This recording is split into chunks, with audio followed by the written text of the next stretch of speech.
જન્મદિવસ ક્યારે કોઈ વ્યક્તિનો ઉજવાતો જોયો હશે, વધારામાં વધારે કદાચ પશુ પંખીનો જન્મદિવસ ઉજવાતો હશે, પરંતુ તમે ક્યારે એવું સાંભળ્યું છે ખરું કે નદીનો જન્મદિવસ હોય?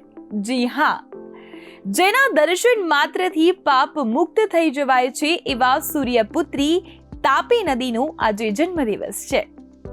તાપી નદીના જન્મદિવસ નિમિત્તે દૂધ અભિષેક અને તાપી સ્નાન કરી ઉજવણી કરવામાં આવી હતી.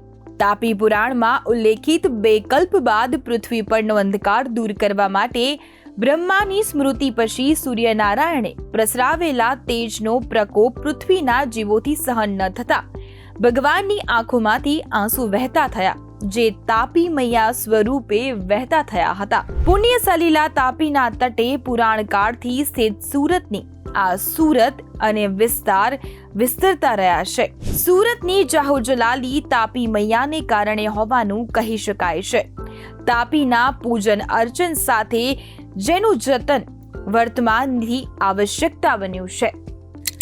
સુરત શહેર અને જિલ્લામાં તાપી માતાના જન્મદિવસની ઉજવણી કરવામાં આવી. અષાઢી સુદ સાતમ એટલે કે આજે તાપી નદીનો જન્મદિવસ છે. તાપી માતાની ઉત્પત્તિ 21 કલ્પ જૂની હોવાની પ્રાચીન ગ્રંથોમાં વાત પણ કહેવામાં આવી છે. એક કલ્પ એટલે કે 4.32 કરોડ વર્ષ હોય છે, એટલે કે કેટલી જૂની આ નદી છે. ઉકાઈ ડેમની મહત્વાકાંક્ષી યોજના દક્ષિણ ગુજરાત માટે આ લાભદાયી છે.